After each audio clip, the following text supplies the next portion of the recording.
Berbicara pendekatan client center, maka kita akan mengenal Roger yang mengembangkan client center untuk diaplikasikan pada kelompok, keluarga, masyarakat, terlebih kepada individu. Pendekatan ini dikembangkan atas anggapannya mengenai keterbatasan dari psikoanalisis. Berbeda halnya dengan psikoanalisis, bahwa manusia cenderung deterministik. Roger menyatakan bahwa manusia adalah pribadi-pribadi yang memiliki potensi untuk memecahkan masalahnya sendiri. Pendekatan client center difokuskan pada tanggung jawab dan kesanggupan klien untuk menemukan cara-cara menghadapi kenyataan secara lebih penuh. Klien, sebagai orang yang paling mengetahui dirinya sendiri, adalah orang yang menemukan tingkah laku yang lebih pantas bagi dirinya.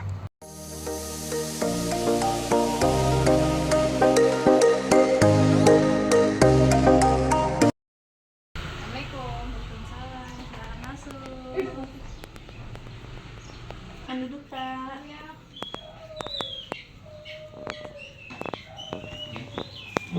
Halo, Kak. Kita masuk sesi perkenalan dulu ya, Kak. Kalau boleh tahu namanya siapa? Nama saya Nana. Namanya Nana.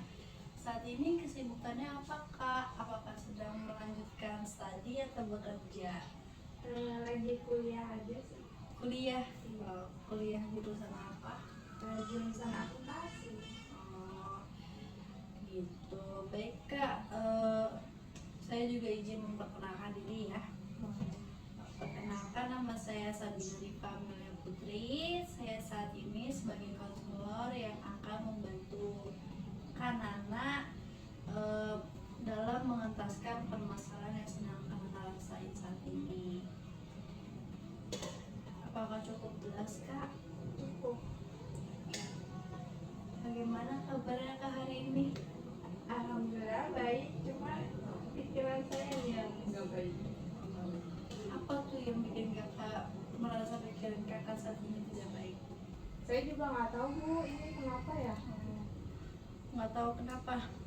Oke, kalau begitu nanti Kakak bisa coba pelan-pelan menceritakan permasalahan yang sedang terjadi. Jadi tujuan Kakak datang ke saya untuk apa nih? Supaya saya bisa mengungkapkan dan menemukan solusi atas permasalahan yang saya alami. Baik, Kak, sebelumnya apakah Kakak pernah melakukan sesi konseling sebelumnya? Belum pernah. Ini baru yang pertama kali saya memberanikan diri untuk datang menemui konselor. Berarti Kakak belum tahu nih ya, apa itu konseling, tujuannya apa? Belum tahu. Jadi saya akan menjelaskan ya, Kak, konseling itu apa sih? Nanti saya akan menjelaskan terlebih dahulu apa itu konseling, tujuan konseling, asas konseling, serta waktu pelaksanaannya. Jadi konseling itu merupakan proses pemberian bantuan yang dilakukan oleh seorang pembimbing atau konselor kepada seseorang yang sedang mengalami permasalahan atau klien dalam upaya mengentaskan permasalahan yang dihadapinya. Untuk tujuannya sendiri, konseling ini agar klien mampu memahami kondisi dirinya sendiri, lingkungan, permasalahan yang dialami, kekuatan dan kelemahan dirinya sebagai klien, mampu mengatasi permasalahannya. Nah, dalam konseling juga terdapat asas, yaitu asas kerahasiaan, di mana setiap informasi yang klien sampaikan kepada konselor selama sesi konseling akan dijaga kerahasiaannya. Dan terdapat juga asas kesukarelaan, di mana klien yang datang ke sini menemui konselor atas dasar kemauannya sendiri tanpa ada paksaan dari pihak manapun. Untuk waktu pelaksanaannya sendiri selama 45 menit. Bagaimanakah, apakah bisa dipahami tentang konseling itu apa, tujuan, asas, serta waktu pelaksanaannya? Bisa Bu, bisa Bu. Oh iya Bu, saya mau tanya, karena ini pertama kali pertemuan saya konseling, ketika nanti saya ingin melakukan konseling lagi gimana ya Bu? Karena bisa hubungi saya kembali, nanti kita buat jadwal pertemuan berikutnya atau sesi konseling berikutnya. Oh gitu ya Bu. Nah, di dalam konseling kali ini kita menggunakan pendekatan klien center. Pendekatan ini merupakan salah satu teknik bimbingan konseling yang bertujuan untuk membantu memberikan dorongan kepada klien agar dapat memikirkan sendiri dan mencari solusi permasalahannya sendiri. Apakah kakak sudah siap melakukan konseling? Insya Allah saya siap. Silahkan kakak bisa ceritakan terlebih dahulu nih permasalahan apa yang sedang kakak rasakan. Gimana ya Bu? Saya bingung mau mulai ceritanya dari mana. Gak apa-apa kak, pelan-pelan saja ceritanya. Ceritakan apa yang terjadi sama kakak atau apa yang kakak rasakan saat ini. Gimana ya Bu? Saya bingung mau mulai cerita dari mana. Gak apa-apa kak, kita coba cerita pelan-pelan. Pelan-pelan aja senyamannya kakak. Jadi gini Bu, saat ini kan saya kuliah nih semester 6. Nah dari awal saya masuk semester 6, tiba-tiba ekonomi keluarga saya menurun. Ayah saya berhenti kerja, terus saya juga jadi kesulitan kuliahnya. Nah ibu saya di rumah jadi sering marah-marah akibat ekonominya tuh di keluarga menurun gitu. Nah secara tidak langsung kan berarti ibu saya nyuruh saya untuk bekerja gitu. Oh, jadi permasalahan yang saat ini kakak sedang alami itu di mana kakak saat ini sedang menginjak kuliah semester 6, lalu kondisi di rumah lagi sedang tidak stabil karena menurunnya ekonomi akibat ayah yang berhenti bekerja. Lalu akibat ekonomi yang tidak stabil ini, ibu itu selalu marah-marah di rumah. Mungkin itu akibat dari ketidakstabilan ekonomi yang sedang dialami di rumah. Kalau boleh saya tahu, kakak ini anak keberapa dari berapa bersaudara ya kak? Saya anak pertama dari 3 bersaudara. Adiknya umur berapa kak? Adik saya ada yang umur 15 tahun, terus yang terakhir itu umur 7 tahun. Jauh ya kak jaraknya? Iya. Kakak sehari-hari kuliah tuh dari jam berapa sampai jam berapa kak? Dari pagi sampai sore sih. Kakak setiap hari berangkat kuliah dari jam berapa sampai jam berapa kak? Saya kuliah dari pagi sampai sore sih. Pagi sampai sore. Ada hari liburnya kak? Liburnya Sabtu doang biasanya.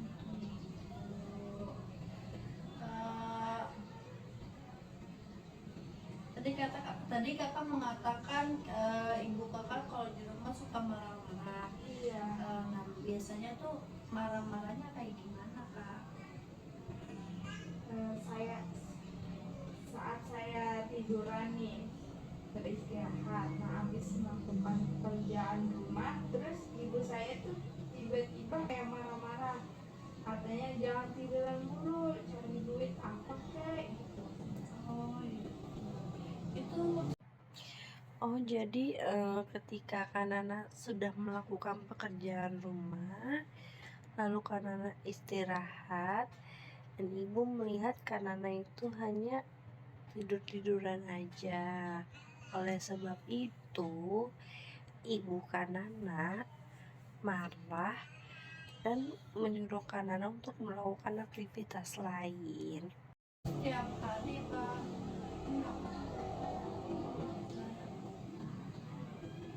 nggak tentu sih, kadang kayak sesuai kondisi aja gitu. Itu marahnya ke kakak aja apa sama ke adik-adik juga? Ke saya aja, kan saya yang paling tua, saya kan anak pertama. Kalau respon ayah ketika kakak dimarahin sama ibu? Kalau ibu lagi marah, kalau ibu lagi marah, ayah nggak ada. Oh, ayah nggak ada. Oh gitu. Saya paham tentang perasaan yang Kanana rasakan saat ini akibat situasi yang sedang Kanana alamin. Oleh sebab itu, saya ingin Kanana lebih terbuka lagi menceritakan permasalahan atau situasi dan kondisi yang menurut Kanana sangat bikin Kanana menguras pikiran. Kakak rasakan ketika ibu sedang marah-marah? Gimana ya, rasanya sedih gitu. Terus saya juga mau marah, saya kesel, padahal di semester 6 ini lagi berat banget itu tugas-tugas kuliahnya. Terus ya kan nggak, penelitiannya juga banyak yang saya lakukan di semester 6 ini. Nah, terus saya jadi tidak semangat gitu bu kuliahnya. Oh, biasanya kakak kalau di rumah yang sering dimarahin sama ibu tuh semuanya sama atau kakak aja yang sering dimarahin sama ibu? Kalau kayak tadi nih suka suruh kerja gitu, itu tuh paling saya, karena kan saya anak pertama ya, gak mungkin nyuruh ke adik saya yang masih sekolah. Bagaimana nih cara kakak mengekspresikan atau merealisasikan perasaan kakak ketika kakak marah, kakak sedih, atau hal yang terjadi sama kakak saat ini?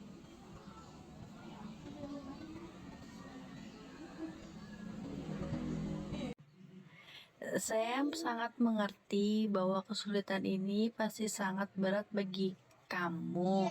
Tidak ada yang bisa benar-benar memahami perasaan kamu sepenuhnya. Tetapi saya ingin kamu tahu bahwa saya ada di sini untuk mendengarkan dan mendukung kamu. Setiap orang memiliki cara yang berbeda dalam menghadapi tantangan, dan apa yang kamu rasakan saat ini sangatlah valid. Jangan ragu untuk berbagi apapun yang Anda pikirkan saat ini. Saya bisa membayangkan betapa frustasi dan sedihnya kakak saat ini. Kehilangan atau kesulitan yang kakak alami bukanlah hal yang mudah untuk dihadapi sendirian. Saya berharap kakak dapat menemukan kekuatan dalam diri kakak sendiri dan dukungan dari orang-orang di sekitar. Ingatlah bahwa tidak apa-apa untuk merasa lemah dan sedih. Itu adalah bagian dari proses pemulihan dan tidak perlu melalui sendirian. Terdapat banyak cara dan banyak hal yang bisa kakak lakukan nih ketika kakak merasa sedih, merasa marah, kesel. Banyak hal yang bisa dilakukan untuk kakak merealisasikan atau mengurangi perasaan tersebut, misalkan dengan mendengarkan musik, membaca buku, menulis, bercerita dengan teman. Terus kakak juga bisa berolahraga, banyak sekali yang bisa kakak lakukan. Nah, biasanya ketika kakak merasakan hal tersebut, kakak apa yang kakak lakukan? Tadi kakak menceritakan eh, kalau cara kakak mengekspresikan diri atau mengekspresikan perasaan sedihnya itu dengan bercerita ke teman ya.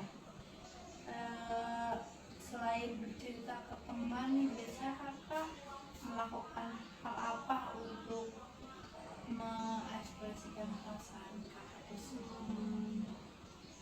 Paling kayak di kamar terus dengerin musik, nonton drakor, udah gitu aja.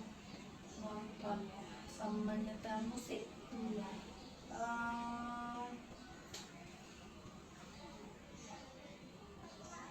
Eh, saya mau tanya, seberapa percayanya kakak dengan teman sampai kakak bisa menceritakan hal tersebut? Kalau untuk cerita paling ke temen yang dekat-dekat aja itu ya berapa ya, 75% lah ya. Oh, untuk Tadi kan Kanana sudah bilang keahlian atau skill yang Kanana miliki itu di bagian jadi tuh skill seperti kemampuan yang dimiliki oleh seseorang, yaitu Kanana untuk melakukan tugas tertentu dengan baik, seringkali melalui praktik dan pembelajaran. Jadi ini skill apa nih yang Kanana miliki sebagai keunggulan atau kemampuan yang Kanana bisa lakukan nanti di dunia kerja gitu. passion yang kakak, misalnya kakak bisa atau yang emang keahlian kakak gitu. Kalau saya ini kan kuliahnya jurusan akuntansi ya, mungkin di bagian finance atau admin. Kakak bisa. Admin ya, untuk jurusan akuntansi sendiri. Nah, sebenarnya tuh banyak hal yang bisa Kanana asah untuk meningkatkan skill yang Kanana miliki, seperti kemampuan untuk merencanakan dan melaksanakan audit serta mengevaluasi sistem kontrol internet atau organisasi. Jadi di audit nih dan kontrol internet, terus memproseskan transaksi keuangan ya kan. Jadi kemampuan untuk mencatat, mengklasifikasikan dan merangkum transaksi keuangan secara akurat. Jadi banyak sekali ya skill yang bisa Kanana asah nih yang sesuai dengan jurusan kuliah Kanana saat ini. Alhamdulillah kalau Allah saya udah lakukan itu. Udah pernah melakukan magang. Oke, baik. Kalau untuk kuliah sendiri itu bayar atau tidak, Kak? Kuliah SPP kali ya, ada SPP nih. Oh, kalau SPP bayar per bulan. Oh, per bulan.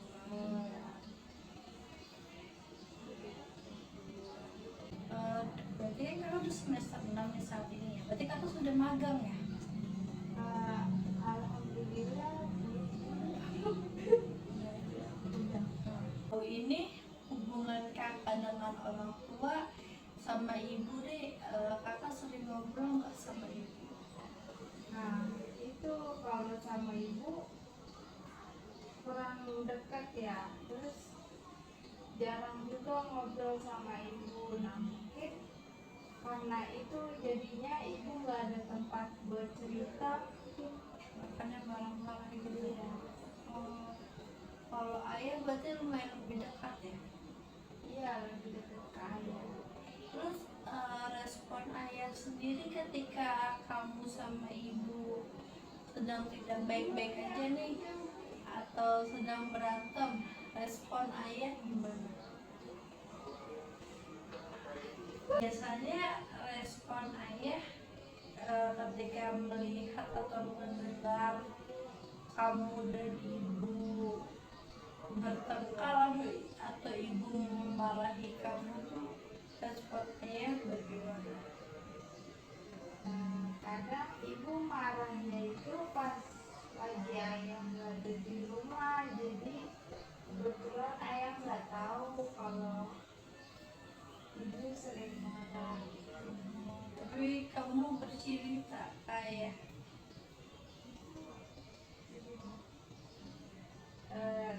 Cerita sih sering. Tapi ayah bagaimana ikut menegur kamu atau seperti ibu atau ayah diem aja?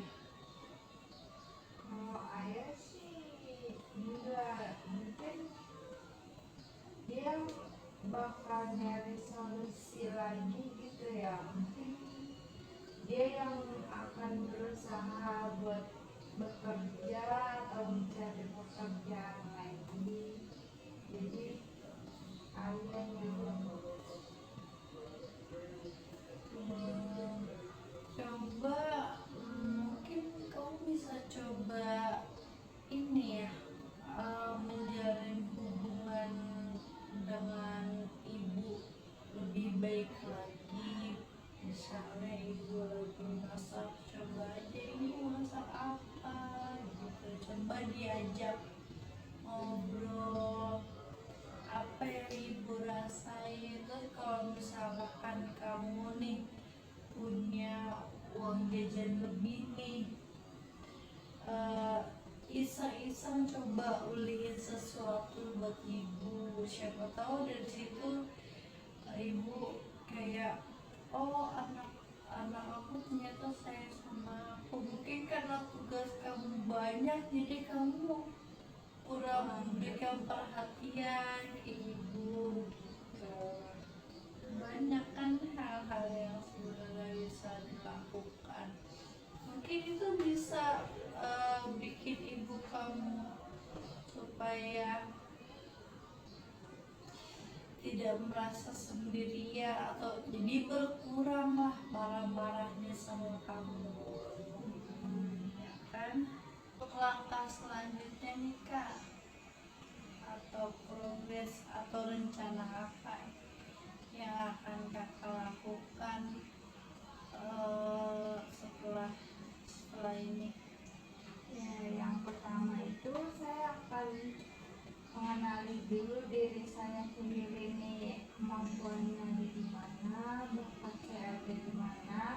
Terus saya juga akan lebih dekat lagi ke orang tua, khususnya ibu, biar ibu ini ada teman untuk cerita dia, jadi ibu nggak sering marah-marah gitu di rumah. Terus selanjutnya saya akan bantu ayah saya sih paling nyari kerja. Jadi kakak sudah tahu nih apa yang harus kakak lakukan ke depannya untuk menstabilkan ekonomi serta menstabilkan hubungan baik dengan orang tua. Selanjutnya setelah ini itu lagi otak gue.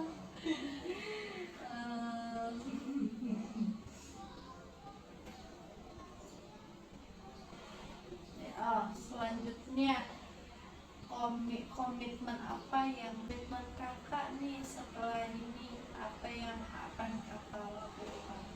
Mungkin saya akan lebih dekat lagi ke orang tua, khususnya ibu. Terus kemudian saya akan membagi waktu gimana caranya saya bisa bekerja sambil kuliah. Iya, saya mau kasih sedikit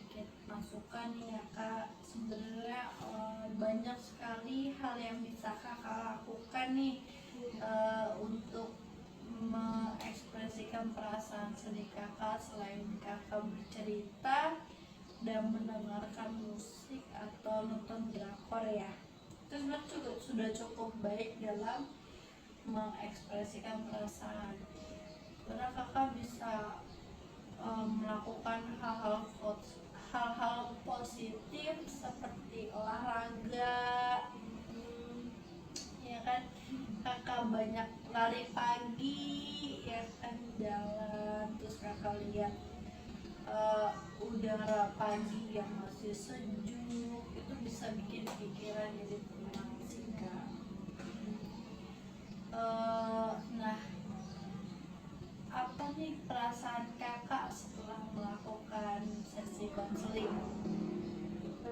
Gimana ya, rasanya tuh Kalau perasaan kakak setelah kakak melakukan konseling hari ini? mungkin setelah konseling ini saya ngerasa bahwa beban pikiran saya agak berkurang gitu, walaupun nggak seluruhnya